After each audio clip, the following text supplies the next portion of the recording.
Sveiki tamstos. Turim 3 siuntas šiandien prasipakuoti. Pasižiūrėsim, ko čia yra. Taip, turim tokį nemažą.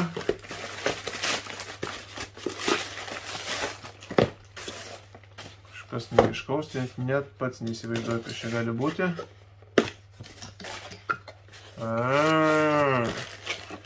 Ok. Dabar jau žinau. Yra tokia teorija. Nežinau, ar tiesa ar netiesa. Žodžiu, aš taip pakankamai pilnai tikiu. Raudonos šviesos terapija. Teko girdėti, gal neteko girdėti. Žodžiu, kad šviesa prasiskverbia tam tikro dažnio, šviesa prasiskverbia po odą ir tipo suaktyvina ląsteles ir suaktyvina mitochondrijas ląstelėse, tipo elektrą, šitą energiją padidina ir taip toliau, žodžiu.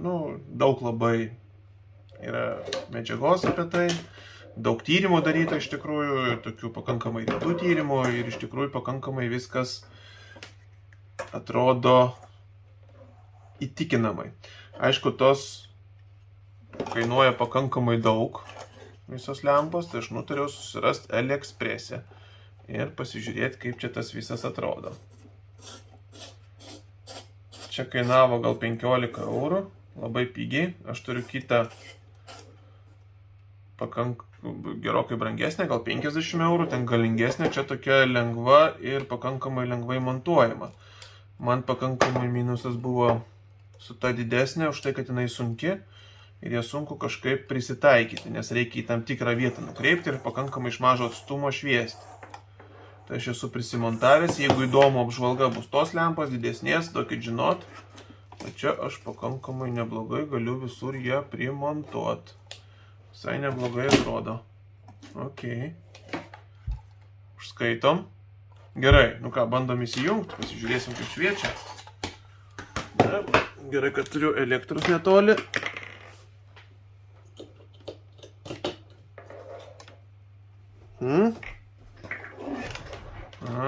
Yra jungiklis.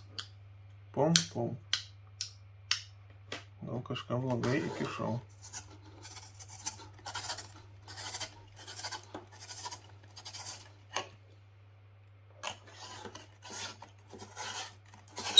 Taip labai jau kinietiškai pigiai padaryta iš tikrųjų.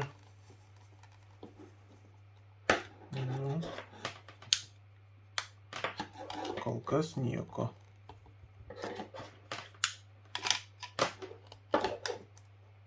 Ar čia kontaktų nėra, ar čia?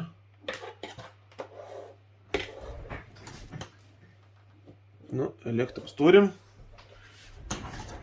Panašu, kad kinietiškas daiktas yra kinietiškas. Čia vienas iš tų dalykų, kodėl negalima palikti siuntų neišpakuotų kurį laiką, nes po to neturėsit galimybės atidaryti disputą ir atsiimti. Kažkas buvo. Kažkokio kontakto nėra. Čia tas pats kištukas nelabai koks.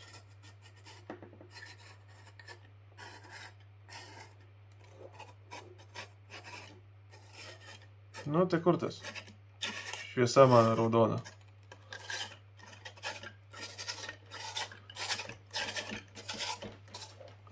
Gerai, mesim lauk. Panašu, kad čia nieko doro su jai nebus. Pigus daiktas yra pigus daiktas. Už 50 eurų atsisiunčiu, viskas veikia puikiai. Va taip va. Nieko, susigrąžinsim pinigus, nieko nepadarysim. Taip.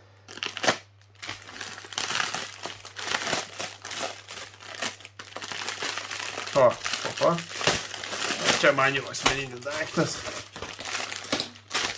Koinės. Žiauriai patiko mano variantas. Nekenčiu ieškoti antros koinės, dėl to perku visą laiką vienodas. Pirkdavau parduotuvėse, bet tas modelis dingsta. Ir viskas. Ir neberandi jo. Ir nebegali nusipirkti. Susiradau Kinijoje, kiek čia gal euras su kapeikom kainuoja, puikios kokybės, viskas čikė, atrodo super. Ir jau kokius 4-5 metus nešioju tokias pačias. Kai susinešioja, užsisakau dar, va čia 10 koinių. Vienodas visos, puikiai. Aišku, susirasti vienodas yra sunku. Tai aš susirandu, kur va tokios turi dizaino, ten dažniausiai komplektai po 10 vienetų būna skirtingų visokių spalvų, bet aš neįsivaizduoju, kam tai patinka ieškoti antros pusės.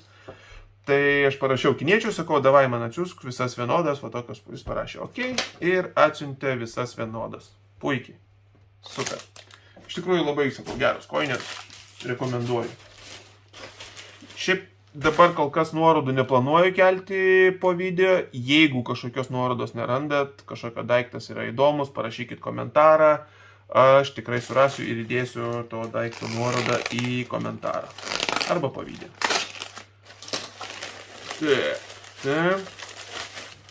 O, čia irgi labai geras ir naudingas daiktas.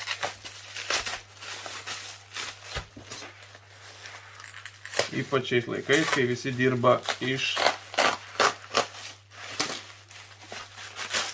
namų. Čia yra stovas. Tam tas švyterinis popierius. Įdomiai. Gal kažkur nedašlifuota, tipo pačiam užsibaigti. Čia yra stovas laptopui. Nu, ir ne laptopui, bet kam. Taip, jis kažkaip taip turėtų susijungti.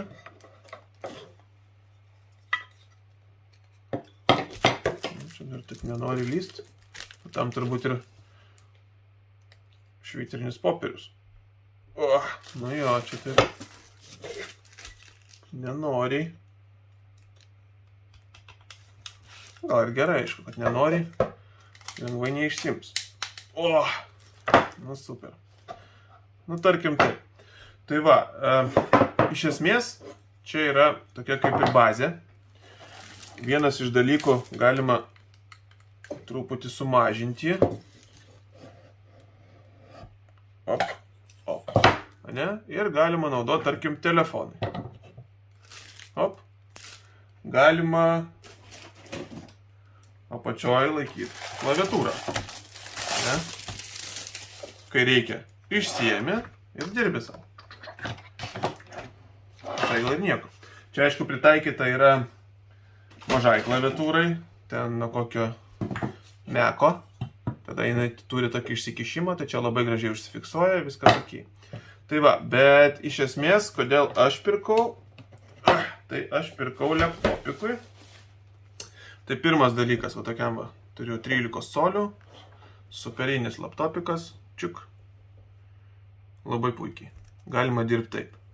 Bet pirkau aš ne tam. Pirkau aš va tam. Va taip naudoti. Ir galim biškį pasididinti. O šiaip gal ir gerai, kad jis taip sunkiai vaikšto. Visai man patinka. Tai va, ir mano planas yra toks, kadangi aš naudoju atskirą ekraną. Tai čia būtų toksai mano kaip docking station. Va. Įsistato va taip ekranas. Nežinau, kaip ten iš viršaus matosi, bet turbūt aš jums parodysiu iš šono, kaip tas viskas turėtų atrodyti. Paveizykit, kaip čia neblogai atrodo, žiūrėkit viskas. Va. Esmė tame, kad kai pastatai šitą stovą tai vertikaliai, aukštis šito ekrano gaunasi pakankamai aukštai. Ir galima dirbti su šito monitorium ir su šito pasijungiant į vieną sistemą per HDMI. Ir gausis, kad turite du ekranus. Kam dirbti su vienu, jeigu galite su dviem. Tai va, nes iš esmės pasijungiat čia HDMI, pasijungiat klaviatūrą, viską dirbat savo atskirai su dviem ekranais ir naudojatės puikiai. Su abiejais. Jėga. Ir taip neužima vietos. Na, šiuo metu pas mane aišku yra šitas pajungtas žvėris. Šiaip jeigu domino review ar šitą daiktą, nes iš tikrųjų šitas i7 procesorių turi irgi labai fainas, touchscreenas, irgi super veikia, viskas labai čiki. O čia yra toksai gaming, toksai biški labiau laptopas. Tokio nėra labai jau šūstras toksai, ne iš pačių kiečiausių, bet iš tikrųjų visai neblogas. Tai va, tai pasijungęs aš va šitą irgi su HDMI, viską ir pas mane jau sujungti į vieną ekraną. Ir galiu naudotis abiejais. Tai va, žodžiu, va toks va stovelis. Iš tikrųjų kainuoja gal $17. Ne taip mažai. Bet, sakyčiau, visai geras daiktas. Nu ką, jeigu patiko video, dėkit laikus. Susitiksim, manau, greitai. Dėkui ir iki greito.